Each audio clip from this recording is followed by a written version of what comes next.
مسلمان اس بابرکت مہینے کی برکتیں سمیٹنے میں مصروف ہیں، اور اس مہینے کی نسبت سے آج ہمارا پروگرام جو ہے اس کا موضوع رسول پاک صلی اللہ علیہ وسلم کی سیاسی بصیرت ہے۔ ناظرین، رسول پاک صلی اللہ علیہ وسلم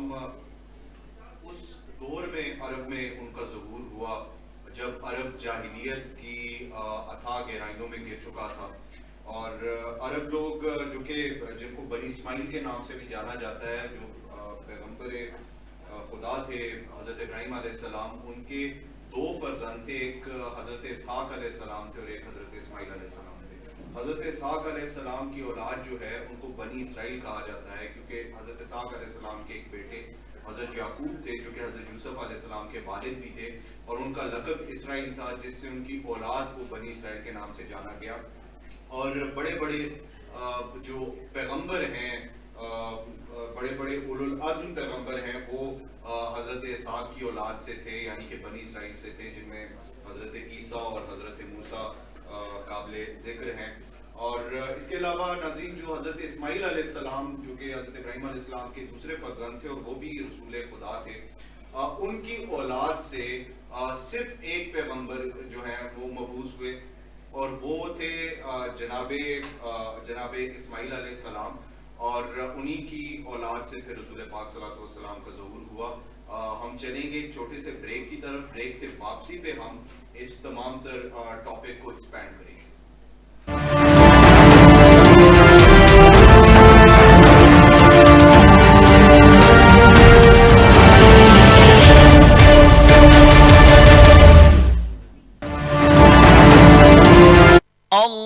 اللهم إني لك صمت وبك آمنت وعليك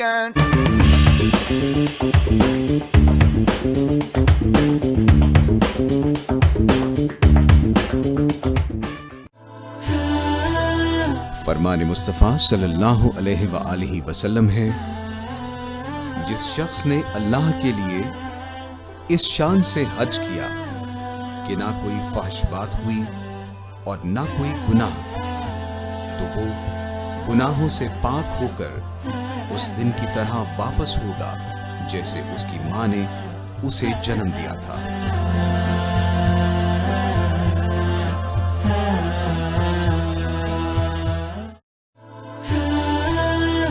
فرمان مصطفیٰ صلی اللہ علیہ وآلہ وسلم ہے،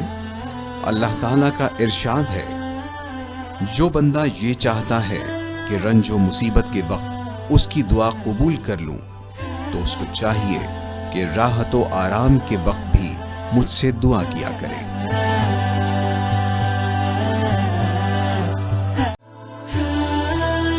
فرمان مصطفیٰ صلی اللہ علیہ وآلہ وسلم ہے، صحیح معنوں میں بخیل وہ ہے جس کے سامنے میرا نام لیا جائے اور وہ مجھ پر درود نہ بھیجے۔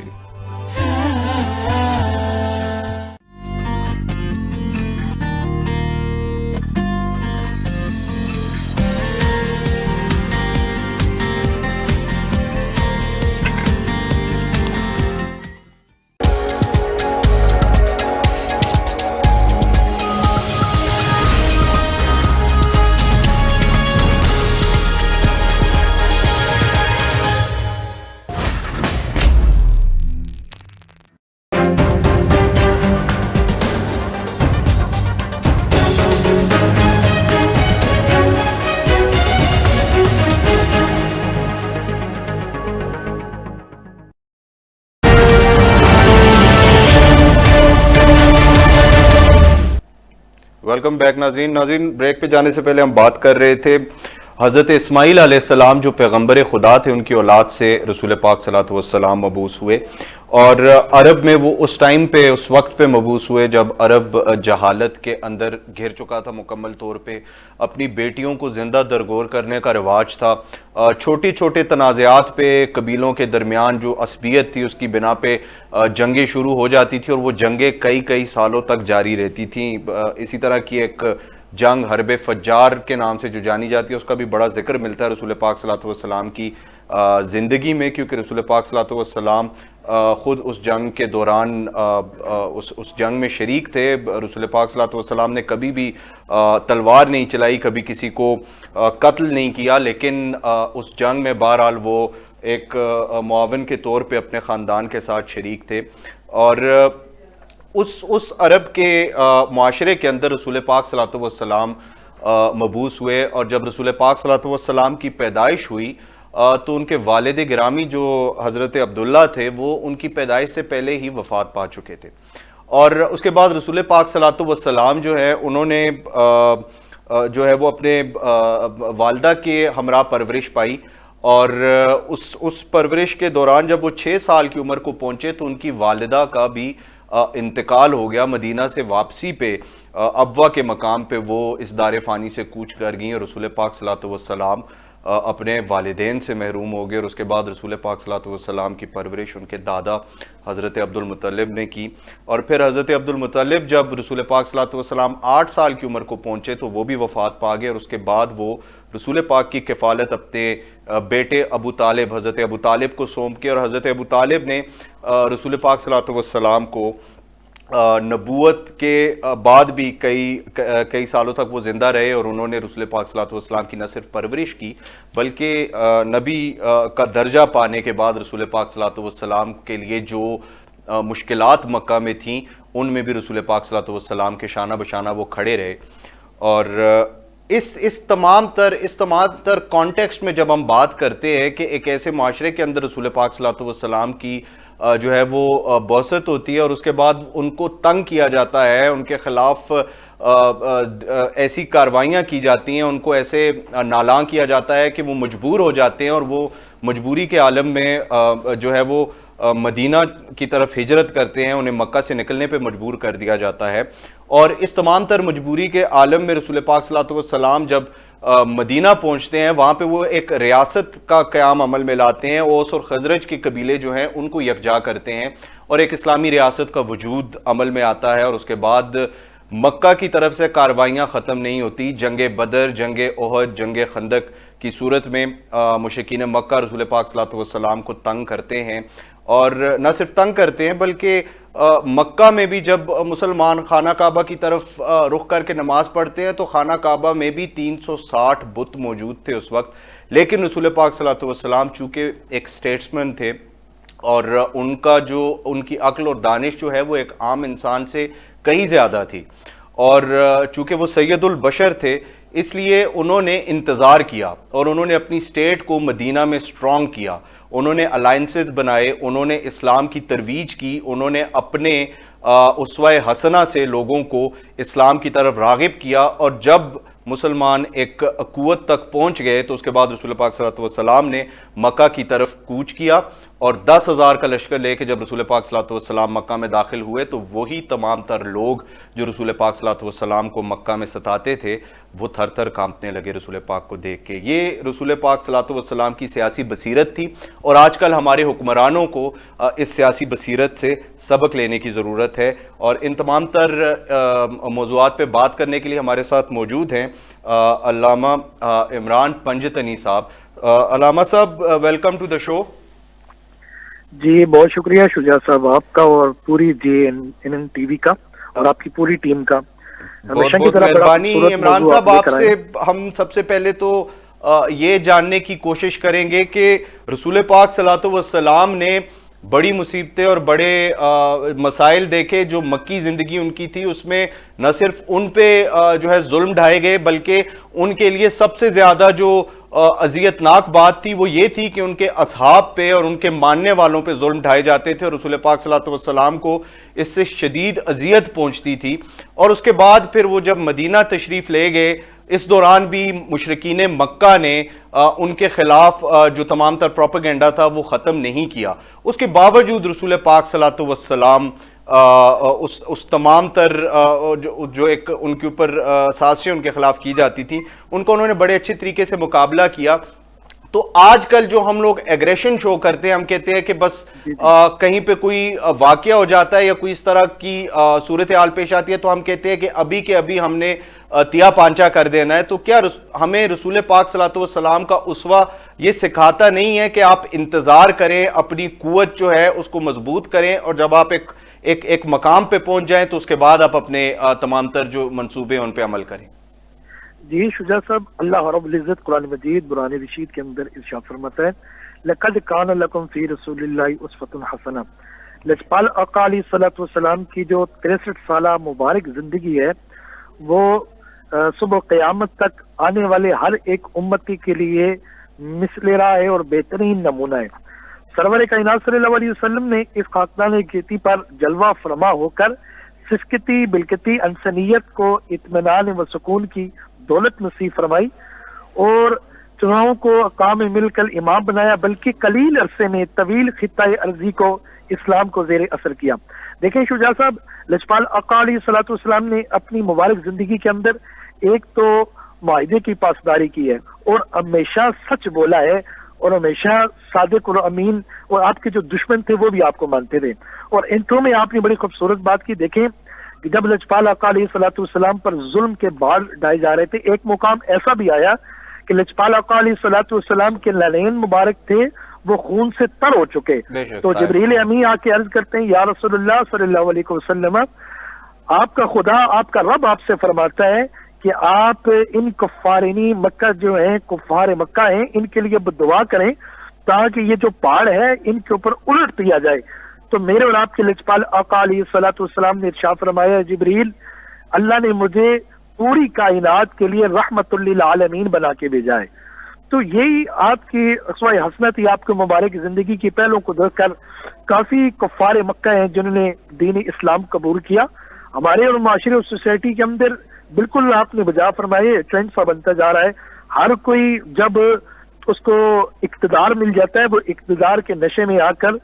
ظلم اور جبر کے پار ڈالتا ہے۔ حالانکہ یہ جو سیاست ہے یہ لجپال آقا علیہ الصلوۃ والسلام کے 10 سالہ یہ اتنے مبارک ہیں کہ جس نے صرف مکہ اور مدینہ میں نہیں بلکہ وہاں سے اہل عرب سے نکل کر پوری دنیا میں اسلام کا پرچم کو بلند کیا، اور اسی طرح یہ اسلام کی عصری قوت اور شمشیر صلاح کے زور پر ہوا نہیں، بلکہ ایسا ہی بالکل نہیں تھا۔ در حقیقت سرور کائنات صلی اللہ علیہ وسلم کی اعلیٰ ترین اخلاق و کردار کے ساتھ ساتھ آقا کی سیاسی حکمت مطلب کا ثمر تھا۔ یہ مصطفیٰ جان رحمت کی سیرت طیبہ میں ایسی واضح مثال موجود ہیں جو آپ صلی اللہ علیہ وسلم کی کمال درجہ سیاسی بصیرت پر دلالت کرتی ہیں، اور جن کی روشنی میں بلا تردد کہہ سکتے ہیں کہ کس قدر دانش مندی اور درویشی سے آپ صلی اللہ علیہ وسلم نے روزمرہ میں جتنے بھی معاملات ہوتے تھے اس کو آسن انداز میں آپ بڑی دنائی کے ساتھ بڑی مصلحت حاصل کر کے، اور جس کو سب نفع فائدہ مل جاتا، برائی سے دور ہو کر لجپال آقا علیہ الصلوۃ والسلام نے ہمیشہ عمل کا درس دیا، محبت کا درس دیا، بھائی چارے کا درس دیا، اخوت کا درس دیا۔ تو یہی وجہ تھی کہ جو کفار مکہ تھے وہ بھی دین اسلام کی طرف راغب ہونے پہ مجبور ہوئے۔ اچھا علامہ صاحب، میں آپ سے یہ بھی جاننا چاہوں گا کہ جیسے آپ نے رسول پاک صلی اللہ علیہ وسلم کی زندگی کے کئی ایک پہلوؤں کے اوپر روشنی ڈالی، اور بے شک یہ صرف مسلمانوں کا کہنا نہیں ہے، مائیکل ہارٹ جو کہ ایک ویسٹرن رائٹر ہیں، انہوں نے دنیا کے 100 عظیم ترین جو سب سے زیادہ انفلوئنشل لوگ تھے ان کی ایک لسٹ شائع کی، جسے the great 100 personalities of the world کے نام سے جانا جاتا ہے ان کی اس بک کو، اور اس میں انہوں نے 100 میں انہوں نے ٹاپ پہ رسول پاک صلی اللہ علیہ وسلم کو رکھا، اور انہوں نے واضح طور پہ یہ کہا کہ وہ نہ صرف ایک پروفٹ تھے بلکہ وہ ایک جنرل بھی تھے، ایک اسٹیٹسمن بھی تھے، ایک فلاسفر بھی تھے، ایک ریفارمسٹ بھی تھے، یعنی کہ ہر پہلو جو زندگی کا ہو سکتا ہے ممکن، اس میں رسول پاک صلی اللہ علیہ وسلم کو ایک عظیم مرتبہ حاصل تھا، اس میں کوئی شک نہیں ہے۔ لیکن جو رسول پاک صلی اللہ علیہ وسلم کی زندگی، ہم اسے تھوڑا ایکسپینڈ کریں گے ٹاپک کو، کہ رسول پاک صلی اللہ علیہ وسلم کی جو مکی زندگی تھی اس میں کئی ایک لوگ ایسے تھے جو رسول پاک صلی اللہ علیہ وسلم کی شان میں جو ہے وہ اس طرح کی حرکات کرتے تھے جن سے رسول پاک صلی اللہ علیہ وسلم کو بھی ایذا پہنچتی تھی، اور اصحاب رسول کو بھی۔ میرے پاس اس وقت الرحیق المختوم موجود ہے جو کہ مولانا صفی الرحمان مبارک پوری کی بک ہے، اور اس میں وہ فرماتے ہیں کہ عقبہ بن ابی معیط ایک شخص جو کہ انتہائی بدبخت اور خبیث انسان تھا، اور وہ صحیح بخاری میں حضرت عبداللہ بن مسعود رضی اللہ تعالیٰ عنہ سے روایت ہے کہ نبی صلی اللہ علیہ وسلم بیت اللہ کے پاس نماز پڑھ رہے تھے اور ابو جہل اور اس کے کچھ رفقا بیٹھے ہوئے تھے کہ اتنے میں باز نے باز سے کہا کون ہے جو بنی فلاں کے اونٹ کی اوجڑی لائے اور محمد صلی اللہ علیہ وسلم جب سجدہ کریں تو ان کی پیٹھ پر ڈال دے۔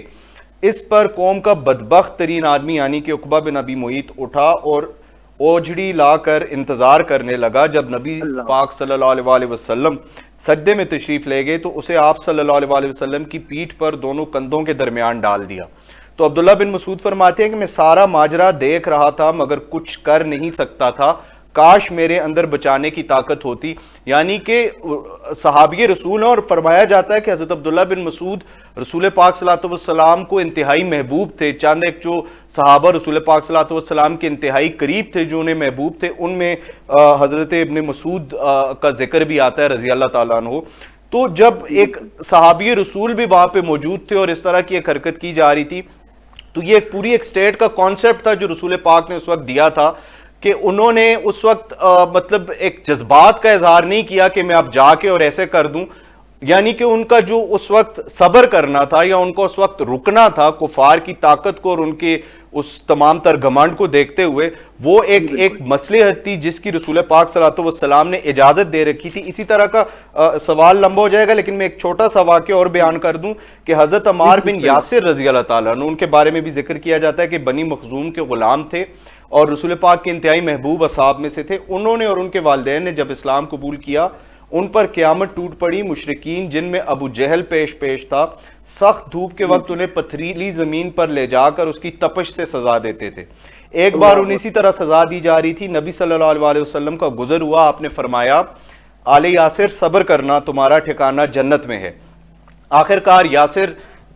ظلم کی تاب نہ لا کر وفات پا گئے اور سمیہ رضی اللہ تعالیٰ عنہ جو حضرت عمار رضی اللہ تعالیٰ عنہ کی والدہ تھی وہ بھی کچھ عرصے بعد وفات پا گئیں اسی ظلم سے،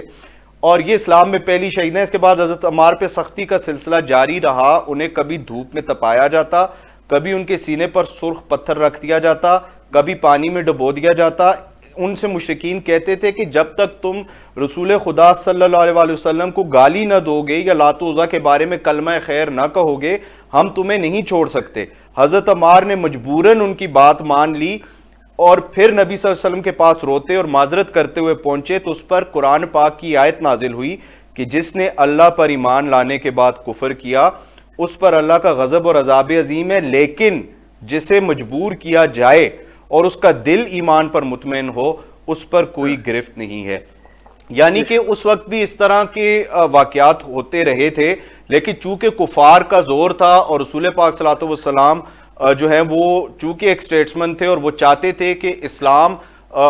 فلی اسٹیبلش ہو، لہٰذا انہوں نے کسی قسم کے جذبات کا اظہار نہیں کیا۔ مدینہ تشریف لے گئے، جب مکہ میں زندگی تنگ پڑ گئی وہاں سے ایک سٹیٹ بنائی اور جب فتح مکہ پہ داخل ہوئے تو وہی تمام تر لوگ جو ہیں وہ ہاتھ باندھے دست بستہ ان کے سامنے معافی کے طلبگار تھے۔ تو کیا ہماری عوام کو بھی جو پریزنٹ کانٹیکسٹ میں ابھی جو واقعات پچھلے دنوں میں ملک میں ہوئے، پنجتنی صاحب آپ ان سے واقف ہیں، رسول پاک صلی اللہ علیہ وسلم کے خاکے بن رہے ہیں دنیا میں اور اس قسم کی مذموم حرکات ہو رہی ہیں اور تمام مسلمانوں کو اس پہ دکھ ہے، تمام پاکستانیوں کو دکھ ہے، لیکن جو کچھ پچھلے دنوں پاکستان میں ہوا، جس طرح سے ٹی ایل پی کے لوگوں پہ تشدد کیا گیا اور جس طرح ٹی ایل پی کے بین ہونے کا معاملہ آیا اور اس کے بعد ٹی ایل پی کی طرف سے بھی کچھ مطلب دونوں سائڈ سے ٹی ایل پی کی طرف سے بھی کچھ شدت انتہائی شدت کا مظاہرہ کیا گیا اس تمام طرح اپنے مطالبات کے اندر، تو کیا ہمیں رسول پاک صلی اللہ علیہ وسلم کے اسوہ سے سیکھنا نہیں چاہیے کہ ہم پہلے اپنے ہاؤس کو ان آرڈر کریں، ہم اپنے ملک کو اتنا مضبوط کریں کہ ہم ایسی بین الاقوامی قوتوں کو جو رسول پاک صلی اللہ علیہ وسلم کے خلاف اس طرح کی حرکات کرتی ہیں ان کو جواب دینے کی قوت رکھتے ہوں، کیونکہ اگر ہم ان حالات میں کوئی ایکسٹریم ایکشن لیتے ہیں تو وہ ایکشن جو ہے وہ پھر پاکستان کے لیے بہت سارے مسائل کا سبب بن سکتا ہے، اور ہمیں رسول پاک کی زندگی سے ایسی مثالیں ملتی ہیں جب انہوں نے اپنی زندگی میں اپنے اوپر ہونے والے اس طرح کے واقعات کو برداشت کیا مکی زندگی میں، اور جب مدینہ میں اسٹیٹ اسٹیبلش ہوگی تب وہ پھر پورا لشکر لے کے مکہ پہنچے۔ آپ اس بارے میں کیا کہتے ہیں؟ جی شجاع صاحب، سب سے پہلے میں آپ کو آن ایئر پوری قوم کی طرف سے خراج تحسین پیش کرتا ہوں۔ ابھی آپ نے جو بات کی کہ ریسنٹلی ہمارے اسلامیہ جمہوریہ پاکستان کے اندر جو واقعات ہوئے ہیں، سب سے پہلی بات یہ دیکھیں یہ جو ملک ہے یہ اسلام کے نام پر ماضر وجود میں آیا ہے. دیکھیں شجاع صاحب، آپ بھی اور پوری امت ہمارے نبی کا کلمہ پڑھنے والی ہے اور ہم سب چیز برداشت کر سکتے ہیں، لیکن کبھی بھی اپنے لجپال آقا علیہ الصلوۃ والسلام کی عزت اور ناموس پر حملہ کبھی برداشت نہیں کر سکتے، اور نہ ہی آپ علیہ الصلوۃ والسلام کی عزت اور ناموس پر ہم کمپرومائز کر سکتے ہیں. دیکھیں جہاں تک بات رہی ٹی ایل پی کے جتنے لوگ شہید ہوئے، میں آپ کے چینل کے توسط سے، یہ بہت بڑا پلیٹ فارم ہے، JN نیوز پوری دنیا میں دیکھا جاتا ہے، میں ایک سوال اپنے حکمرانوں پر بھی چھوڑے جاتا ہوں، اپنی میڈیا پہ بھی چھوڑے جاتا ہوں، کیا جتنے ٹی ایل پی کے بندے شہید ہوئے کیا وہ پاکستانی نہیں تھے؟ جو ٹی ایل پی کے بندے انجرڈ ہوئے، اس ٹیم کی لیٹسٹ اپڈیٹ میں آپ کو بتاؤں، ابھی آدھا گھنٹے پہلے ہمارے ایک اور حافظ قرآن تھے، وہ شہید ہو چکے ہیں اسی جو حالیہ جو واقعات ہوئے ہیں. میں یہ سمجھتا ہوں یہ ون سائیڈڈ دکھایا گیا ہے میڈیا پہ، ٹھیک ہے. اس طرف کچھ اور شیر پسند عناصر جو تھے جنہوں نے حالات کا فائدہ اٹھاتے ہوئے یہ خونریزی کی، ہم شدید الفاظ میں اس کی مذمت کرتے ہیں، ان کا قطعاً ٹی ایل پی سے کوئی تعلق نہیں تھا. میں یہ بڑی ذمہ داری کے ساتھ، بڑی رسپانسبلٹی کے ساتھ میں یہ بات کرنے لگا ہوں. حالیہ میں نے ایک ٹاک شو میں نے بات کی ہے، میں عرض یہ کر رہا ہوں کہ ون سائیڈڈ یہ معاملہ دکھایا گیا شجاع صاحب. کسی ایک بندے کو بھی یہ نہیں کہا گیا کہ ٹی ایل پی کی طرف سے کوئی بندہ شہید ہوا ہے، حالانکہ کتنے بندے ہمارے شہید ہوئے اور اسٹریٹ فائر ان کو مارے گئے. دیکھیں کبھی بھی ٹی ایل پی کے لوگ، میں بڑی رسپانسبلٹی کے ساتھ یہ بات کرنے لگا ہوں، کبھی بھی مہنگائی کی حوالے سے وہ کبھی سڑکوں پہ نہیں آئے، کبھی وہ اپنی تنخواہ کے حوالے سے سڑکوں پہ نہیں آئے. جب بھی لجپال آقا علیہ الصلوۃ والسلام کی عزت ناموس کی جب باری آئی تو تب وہ سڑکوں پہ آئے. اچھا، دوسری بات آپ نے بڑی اچھی بات کی کہ دیکھیں انہوں نے سڑکوں پہ آ کر بڑا پرامن تھے وہ، اور انہوں نے ہمارے پرائم منسٹر عمران خان صاحب نے خود جو ہے ان سے 2 منتھ کا ٹائم لیا تھا کہ آپ 2 منتھ دیں، ملک کی معیشت کی جو سمت ہے اس کے حوالے سے ہمیں آپ 2 منتھ کا ٹائم دیں. شجاع صاحب 2 منتھ ایک گملہ تک نہیں ٹوٹا، یہ بڑی اسٹریٹ فارورڈ میں بات کر رہا ہوں، 2 منتھ تک ایک گملہ نہیں ٹوٹا. اور اس کی جو معاہدہ کیا تھا، دیکھیں نا، جیسے آپ نے بات کی لجپال آقا علیہ الصلوۃ والسلام جو ہے معاہدے کی پاسداری کرتے تھے، تو جس طرح ہمارے اسلامیہ جمہوریہ پاکستان کے جو پرائم منسٹر صاحب ہیں، انہوں نے جب حلف لیا صادق اور امین کا، یہ ان کی خود سٹیٹمنٹ، انہوں نے خود سٹیٹمنٹ دی تھی کہ ہم ٹی ایل پی کے لوگوں سے ہمارا معاہدہ ہو چکا ہے، 2 منتھ کے اندر اندر ہم پارلیمنٹ کے ذریعے عمران صاحب، مجھے کمپلیٹ کرنے دیجیے. ان تمام تر معاملات کو، جو مذہبی معاملات ہیں، ان کو بڑی اچھی طرح سمجھتے ہیں. ہم تو اسٹوڈنٹس ہیں، میں نے ہسٹری پڑھی ہے، لیکن میں ان تمام تر چیزوں کو ان ڈیپتھ نہیں جانتا، آپ ان ڈیپتھ جانتے ہیں. لیکن دوسری طرف ہمیں یہ بھی تو دیکھنا ہے کہ دیکھیں ایک سٹیٹ موجود ہے اور اس سٹیٹ کے اندر اسلامی نظریات کی کونسل موجود ہے، سٹیٹ کا کانسٹیٹیوشن اسلامک ہے، اور وہ اگر ایک ایکشن لے رہے ہیں کہ وہ ان کا یہ کہنا تھا کہ دیکھیں نہ تو کوئی فرانس کے اس عمل کی حمایت کرتا ہے اور نہ کوئی فرانس کے اس عمل کو انڈورس کرتا ہے، لیکن اگر اس طرح کی باتوں پہ ہم اتنا ایکسٹریم ایکشن لیں گے، ایکسٹریم ایکشن لینا چاہیے، لیکن وہ صورت میں کہ جب تمام مسلم امہ متحد ہو. ابھی اسی فرانس کا سفیر سعودی عرب میں موجود ہے، اسی فرانس کا سفیر ایران میں موجود ہے، اسی فرانس کا سفیر عراق میں موجود ہے، اسی فرانس کا سفیر جو ہے وہ شام میں موجود ہے، مصر میں موجود ہے. تمام مسلم دنیا میں اس فرانس کا سفیر موجود ہے، اور آقا نامدار صلی اللہ علیہ وسلم ہم تمام تر عالم اسلام کے ایک مسلمان کے، چاہے وہ کسی مسلم ملک میں رہ رہا ہے یا چاہے وہ کسی غیر مسلم ملک میں رہ رہے ہیں، ہم تمام تر لوگوں کے وہ سرتاج ہیں، ہم تمام تر لوگوں کے وہ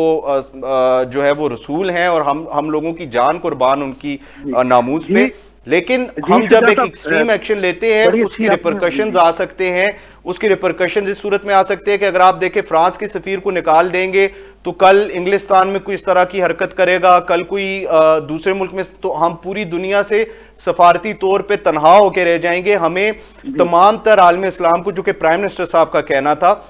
کہ متحد ہو کے ایکشن لینا چاہیے، اگر تمام عالم اسلام متحد ہو کے فرانس کے خلاف ایکشن لیتا ہے، جس میں سعودی عرب اور ایران بھی ہمارا ساتھ دیتے ہیں، تو پھر ہم اس چیز کو ٹیکل کر سکتے ہیں. ایک بات اس میں آپ ہی کی بات میں ایڈ کرتا چلوں. دیکھیں شجاع صاحب، ٹھیک ہے، ہم سب سے پہلے اسلامیہ جمہوریہ پاکستان کے ہم ہر ادارے کو مانتے ہیں، ہم ساتھ ہیں، یہ ہمارا اپنا ملک ہے. یہ ملک قائم ہوگا تو سارے معاملات ہوں گے، ملک ہی نہیں ہوگا تو پھر کیا ہوگا. ہم اسلامیہ جمہوریہ پاکستان کے پرچم کے تلے متحد ہیں. دیکھیں اگر ہم نے پرائم منسٹر صاحب سے جب ہماری پرائم منسٹر ہاؤس میں ایک علماء مشائخ کی ملاقات ہوئی تھی اس میں ہم نے یہ بات رکھی تھی ان تک کہ ہم دیکھیں اگر انہوں نے یہ کہا تھا کہ پارلیمنٹ میں ہم آپ کا یہ معاملہ رکھیں گے اس پہ بحث کروائیں گے تو اگر آپ نے اتنا کچھ کر کے بحث کروانی تھی تو یا پہلے کر لیتے اس کو آپ لیٹ نہ کرتے جتنے شہداء ہمارے پولیس کے جوان شہید ہوئے ہمارے رینجر کے جوان شہید ہوئے ٹی ایل پی کے ہمارے عاشقان رسول روڑوں پہ شہید ہوئے تو یہ سب کچھ اگر نہ ہوتا تو کتنا ہی اچھا ہوتا کہ آپ یہ بحث پارلیمنٹ میں پہلے کروا لیتے فرانسیسی جو امبیسڈر ہے اس کے حوالے سے یہ ڈبیٹ آپ پہلے کروا لیتے تو یہ قتل و غارت جو ہے یہ جو خون ریزی ہوئی ہے یہ لاہور لو ہوا ہے تو یہ کبھی نہیں ہوتا ہم یہ چاہتے ہیں کہ ہم اپنے وطن عزیز کے اداروں کے ساتھ کھڑے ہیں ہم اپنے پرائم منسٹر کے ساتھ کھڑے ہیں لیکن یہ ون سائیڈڈ نہیں ہونا چاہیے کیا یہ ہمارا میڈیا اپنا نہیں ہے یہ قومی اسمبلی ہماری اپنی نہیں ہے ون سائیڈڈ دکھا کے آپ اس طریق کو جو لاہور سے چلتے ہیں فیض آباد تک ایک گملہ نہیں ٹوٹتا اس کو آپ کالعدم قرار دیتے ہیں اس کو آپ دہشت گرد قرار دیتے ہیں اور شجاع صاحب یقین کریں آپ ماشاءاللہ خود میڈیا سے ریلیٹڈ ہیں بڑی نالج رکھتے ہیں آپ آج تک کتنے معاملات ہوئے جتنے بھی لبیک یا رسول اللہ کا نعرہ لگانے والے یہ بڑے پرامن لوگ ہیں کبھی بھی انہوں نے کبھی کسی پہ تشدد نہیں کیا اب جن لوگوں نے ان کے اندر گھس کر وقت اور سے فائدہ اٹھاتے ہوئے اپنی سیاسی وقار کے لیے جنہوں نے یہ تشدد کی ہم پر زور الفاظ میں مذمت کرتے ہیں اور ہم یہ مطالبہ کرتے ہیں ان کے خلاف قانونی کارروائی ہونی چاہیے لیکن ہم یہ سمجھتے ہیں کہ جب تک لجپال آقا علیہ الصلوۃ والسلام کی عزت ناموس پر ہمارے حکمرانوں کو یہ اسمبلیاں بنی اس لیے کہ آپ وہاں سے کم اسٹینڈ تو لیں ایک بات میں صرف اگر آپ کی اجازت ہو شجاع صاحب عرض کرتا چلوں اس وقت جب آگامی طور پر 20 کو آپ نے پارلیمنٹ کا جو سیشن بلایا ہے اس کے اندر پرائم منسٹر صاحب خود آئے ہی نہیں ہے کیا یہ اچھا ہوتا کہ پرائم منسٹر صاحب خود تشریف لے آتے اور وہ قرارداد جو ہے وہ تمام امت مسلمہ کی ترجمانی کرتے بالکل آپ عمران صاحب درست فرما رہے ہیں کہ آقائے نامدار صلی اللہ علیہ وسلم کی ہستی اتنی عظیم ہے کہ ہم ان کے قدموں کی خاک کے برابر بھی نہیں ہیں خراج تحسین پیش کرتے لیکن وہ پارلیمنٹ پہ آئی نہیں ہے اور انہوں نے عام ایک ممبر سے قرارداد پیش کی وہ ابھی تک جو ہے کہ منظور بھی نہیں ہوئی بالکل نہیں آپ درست فرما رہے ہیں کہ پرائم منسٹر صاحب کو خود یہ اتنی اہمیت کی حامل قرارداد تھی کہ پرائم منسٹر صاحب کو خود پیش کرنی چاہیے تھی اور افسوسناک بیان ایک شیریں مزاری صاحب کی طرف سے بھی آیا صاحبہ کی طرف سے کہ انہوں نے انٹرنیشنل میڈیا سے کہا کہ اگر یہ قرارداد پارلیمنٹ سے پاس ہو بھی جاتی ہے تو ہم پھر بھی فرانس کے سفیر کو باہر نہیں نکالیں گے جو کہ افسوسناک ہے کیونکہ اگر قرارداد پارلیمنٹ ایکسیپٹ کر لیتی ہے تو دین اٹس بائنڈنگ ہمیں سفیر کو نکالنا ہی پڑے گا سلامت رکھے شجاع صاحب دوسری بات عمران صاحب آپ سے میں پوچھنا چاہوں گا آج ایک انتہائی امپورٹنٹ دن اس حوالے سے بھی ہے کہ سیدہ خدیجہ سلام اللہ علیہا کا آج یوم وفات ہے رسول پاک صلی اللہ علیہ وسلم کی شریک حیات رہیں 24 سال کے عرصے تک 25 سال کی عمر میں رسول پاک صلی اللہ علیہ وسلم کا ان سے نکاح ہوا اور اس کے بعد 40 سال کی عمر میں رسول پاک صلی اللہ علیہ وسلم نبوت کے منصب پہ سرفراز ہوئے اور اس کے بعد 49 سال کی عمر جب رسول پاک صلی اللہ علیہ وسلم کی تھی تب بی بی خدیجہ سلام اللہ علیہا 64 سال کی عمر میں اس دار فانی سے کوچ کر گئیں یہ وہ وقت تھا جب شیب ابی طالب ابھی ختم ہوئی تھی اور اسی سال کے اندر رسول پاک صلی اللہ علیہ وسلم کے دو انتہائی قریبی ساتھی جو تھے ایک ان کی شریک حیات بی بی خدیجہ اور دوسرے ان کے چچا حضرت ابو طالب دونوں وفات پا گئے اور اس سال کو رسول پاک صلی اللہ علیہ وسلم نے عام الحزن کا جو ہے وہ نام دیا بی بی خدیجہ سلام اللہ علیہ کے بارے میں مشہور وہ حدیث بھی ہے جو جناب ابو ہریرہ رضی اللہ تعالیٰ عنہ بیان کرتے ہیں کہ رسول پاک صلی اللہ علیہ وسلم نے فرمایا کہ ایک دن جبریل امین میرے پاس آئے اس حالت میں کہ جب بی بی خدیجہ میرے لیے کھانا پکا کے لا رہی تھیں اور وہ برآمدے سے چلتی ہوئی آ رہی تھی اور اس وقت حضرت جبرائیل علیہ السلام نازل ہوئے اور انہوں نے رسول پاک صلی اللہ علیہ وسلم سے کہا کہ اللہ تعالیٰ نے کہا ہے کہ جو عورت آپ کے لیے کھانا پکا کے لا رہی ہیں ان کو میرا سلام دیجئے اور ساتھ جبریل علیہ السلام نے اپنا بھی سلام بھیجا بی بی خدیجہ کے لیے جو کہ ایک انتہائی مرتبے کی بات ہے کہ جن پہ خدا خود جن کو سلام بھیجے تو کیا آپ اس حوالے سے کیا کہنا چاہیں گے بی بی خدیجہ کی شخصیت کے حوالے سے کہ انہوں نے اپنے مال سے اور اپنی جان سے اسلام کی خدمت کی تو کیسی شخصیت تھی ان کی آپ اس پہ تھوڑی روشنی ڈالیے گا جی حضرت خدیجہ الکبریٰ سلام اللہ علیہ ہم مومنوں کی ماں ہیں، کیونکہ اللہ کا قرآن ارشاد فرماتا ہے النبی اولا بالمؤمنین من انفسہم وازواجہم وامہاتہم۔ لجپال آقا علیہ الصلوۃ والسلام کی جو ازواج مطہرات ہیں وہ ہم مومنوں کی مائیں ہیں، اور ان میں سے حضرت ختیجہ سلام اللہ علیہ، آپ جتنی بات کی جائے وہ کم ہے۔ علی نسب خاتون جن کا تعلق عرب کے قبیلے قریش سے تھا، جن کا حسن و صورت و سیرت کے لحاظ سے طاہرہ کے لقب سے مشہور تھی، انہوں نے لجپال آقا علیہ صلاۃ والسلام کو تجارتی کاروبار میں شریک کیا اور کئی مرتبہ اپنا سامان تجارت دے کر بیرون ملک بھیجا۔ وہ آپ صلی اللہ علیہ وسلم کا تاجرانہ حکمت، دیانت، صداقت، محنت اور اعلیٰ اخلاق سے اتنی متاثر ہوئی کہ آپ نے لجپال آقا علیہ الصلوۃ والسلام کو خود شادی کا پیغام پہنچوایا، جس کو حضور علیہ الصلوۃ والسلام نے اپنے بڑوں کے مشورے سے قبول فرمایا۔ اس وقت ان کی عمر 40 سال تھی، جبکہ لجپال آقا علیہ الصلوۃ والسلام صرف 25 سال کے تھے۔ ختیجہ سلام اللہ علیہ مومنوں کی ماں خدیجہ الکبریٰ رضی اللہ تعالیٰ عنہ نے اسلام سب سے پہلے قبول کیا۔ جو عورتوں میں سب سے پہلے اسلام قبول کیا شجاع صاحب، وہ حضرت خدیجہ الکبریٰ رضی اللہ تعالی عنہا ہیں، اور پہلی ام المؤمنین ہونے کی سعادت حاصل کی۔ تو نبی پاک صلی اللہ علیہ وسلم کی ساری اولاد حضرت خدیجہ سے پیدا ہوئی، اور حضرت ابراہیم اور ماریہ قطبے سے تھی، جو کہ اسکندریہ کے بادشاہ قطبوں کے بڑے کی طرف سے لجپال آقا علیہ صلاۃ والسلام کو بطور ہدیہ پیش کی گئی تھی۔ تو یقیناً آپ ایک تاجرہ تھی، لیکن اس سے پہلے اہل قریش کی جو شجاع صاحب عورتیں جو ہیں وہ فخر محسوس کیا کرتی تھی کہ حضرت خدیجہ کے گھر میں جاتے، لیکن جب آپ نے لجپال آقا علیہ صلاۃ والسلام کی زوجیت قبول کی، اس کے بعد بھی آپ نے بڑی مشکلات کا سامنا دیکھنا پڑا۔ بی بی عائشہ صدیقہ رضی اللہ تعالیٰ عنہ فرماتی ہیں کہ جب رسول پاک صلی اللہ علیہ وسلم قربانی کرتے تھے بی بی خدیجہ کی وفات کے بعد بھی، تو ان کی سہیلیوں کا حصہ ضرور بھجوایا کرتے تھے، اور بی بی عائشہ فرماتی ہیں کہ مجھے اگر کسی پہ رشک آتا تھا رسول پاک کی بیویوں میں تو وہ بی بی خدیجہ پہ آتا تھا، حالانکہ میں نے انہیں دیکھا نہیں تھا، اور میں رسول پاک سے دریافت فرماتی تھی کہ یا رسول اللہ آپ تو بی بی خدیجہ کا نام ایسے لیتے ہیں کہ جیسے ان جیسی کوئی نہیں تھی دنیا میں، تو رسول پاک صلی اللہ علیہ وسلم فرمایا کرتے تھے کہ بالکل خدیجہ جیسی کوئی بھی نہیں تھی۔ اور رسول پاک صلی اللہ علیہ وسلم نے اس 24 سال کے عرصے میں کوئی شادی نہیں کی، یعنی کہ وہ جو ایک دوسری بیوی کا غم ہے وہ بھی وہ بی بی خدیجہ پہ برداشت نہیں کر سکتے تھے۔ انہوں نے 24 سال کوئی دوسری شادی نہیں کی، اور جب بی بی خدیجہ سلام اللہ علیہ اس دنیا سے کوچ کر گئیں تو اس کے بعد انہوں نے شادی فرمائی، تو شاید وہ رسول پاک صلی اللہ علیہ وسلم کے بہت قریب تھیں۔ بے شک بے شک۔ دیکھیں شجاع صاحب، ہمارے معاشرے اور سوسائٹی کے اندر یہ ٹرینڈ سا بنتا جا رہا ہے، ہم انتہائی معذرت کے ساتھ ہم یورپ سے کوئی ایسی چیز آتی ہے ہم فوراً اس کو اڈاپٹ کر لیتے ہیں، حالانکہ چاہیے دیکھیں وہاں سے اگر ایک سال میں ایک دن آتا ہے جس کو ہم مدر ڈے کہتے ہیں، پھر ایک سال میں کوئی ایسا دن آتا ہے کہتے ہیں کہ آج مدر ڈے ہے، آج ٹیچر ڈے ہے۔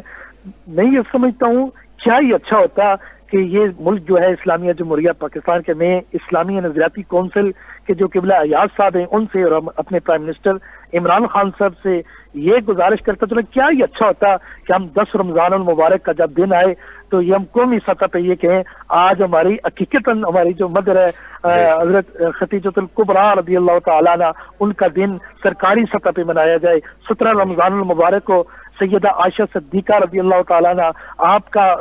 دن سرکاری سطح پہ منایا جائے، ہماری بیٹیوں کو ہمارے ماؤں کو ان کی سیرت پڑھائی جائے، ہمارے معاشرے اور سوسائٹی کے اندر ایک ان کی زندگی کی جو کرن تھی وہ روشنی تھی وہ آ جائے۔ ہم یورپ کی ہر بات کو اڈاپٹ کر لیتے ہیں، لیکن تائی معذرت کے ساتھ جو چیزیں ہیڈ لائن کرنے کی ہوتی ہیں وہ ہم ان کو پیچھے چھوڑ دیتے ہیں۔ بہت بہت شکریہ، ہمارے ساتھ موجود تھے علامہ عمران پنجتنی صاحب جو کہ ایک مذہبی اسکالر ہیں۔ ان کا فرمانا تھا کہ ہمیں بی بی خدیجہ سلام اللہ علیہا کا یوم وفات جو ہے اسے مدرس ڈے کے طور پہ منانا چاہیے، اور ہمیں یورپ سے اخذ کرنے کی بجائے نتائج اور تمام تر روایات، ہمیں اپنی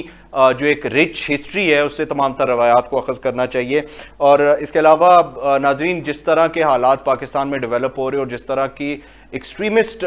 پاکستان کے اندر ایک انوائرمنٹ بنتا جا رہا ہے، لوگوں کے اندر بھی مائنڈز میں بھی یہ ایک ایکسٹریمزم بلڈ اپ ہو رہا ہے، اس سے نجات کی ضرورت ہے۔ رسول پاک صلی اللہ علیہ وسلم کا اسوہ حسنہ ہمیں بالکل اس چیز کی اجازت نہیں دیتا کہ ہم کوئی ایکسٹریمسٹ ایکشن لیں۔ رسول پاک صلی اللہ علیہ وسلم کی زندگی میں کئی ایک ایسے حضرات موجود تھے جو رسول پاک صلی اللہ علیہ وسلم اور اسلام کے خلاف سازشیں کرتے تھے، لیکن رسول پاک صلی اللہ علیہ وسلم نے ان تمام تر لوگوں کو اس وقت تک جو ہے وہ ان سے بدلہ نہیں لیا جب تک اسلامک اسٹیٹ اسٹیبلش نہیں ہوگی، مضبوط مدینہ کی ریاست جو ہے اس کی آرمی اس لیول تک نہیں پہنچ گئی کہ وہ مکہ کے کفار کو کنفرنٹ کر سکیں۔ تو ہمیں بھی چاہیے ناظرین کہ ہم اپنی اسٹیٹ کے اوپر پریشر بلڈ اپ کرنے کی بجائے کہ فرانس کے سفیر کو نکال دیں اور فلاں کر دیں اور فلاں کر دیں، ہمیں اسٹیٹ کے معاملات اسٹیٹ تک چھوڑنے چاہیے۔ اسلامک اسٹیٹ ہے، اس کے اندر اسلامی نظریاتی کونسل موجود ہے، ماشاءاللہ سے ہمارے اراکین جو اسمبلی میں بیٹھتے ہیں تمام تر لوگ مسلمان ہیں، رسول پاک صلی اللہ علیہ وسلم کا کلمہ پڑھنے والے ہیں، وہ کبھی بھی ایسا ایکشن نہیں لیں گے جو رسول پاک صلی اللہ علیہ وسلم کی ڈگنیٹی اور آنر کے خلاف ہو۔ ہمیں اسٹیٹ کے معاملات کو اسٹیٹ تک چھوڑنا چاہیے۔ کل تک کے لیے اجازت دیجیے، کل اسی وقت دوبارہ حاضر ہوں گے۔ خدا حافظ۔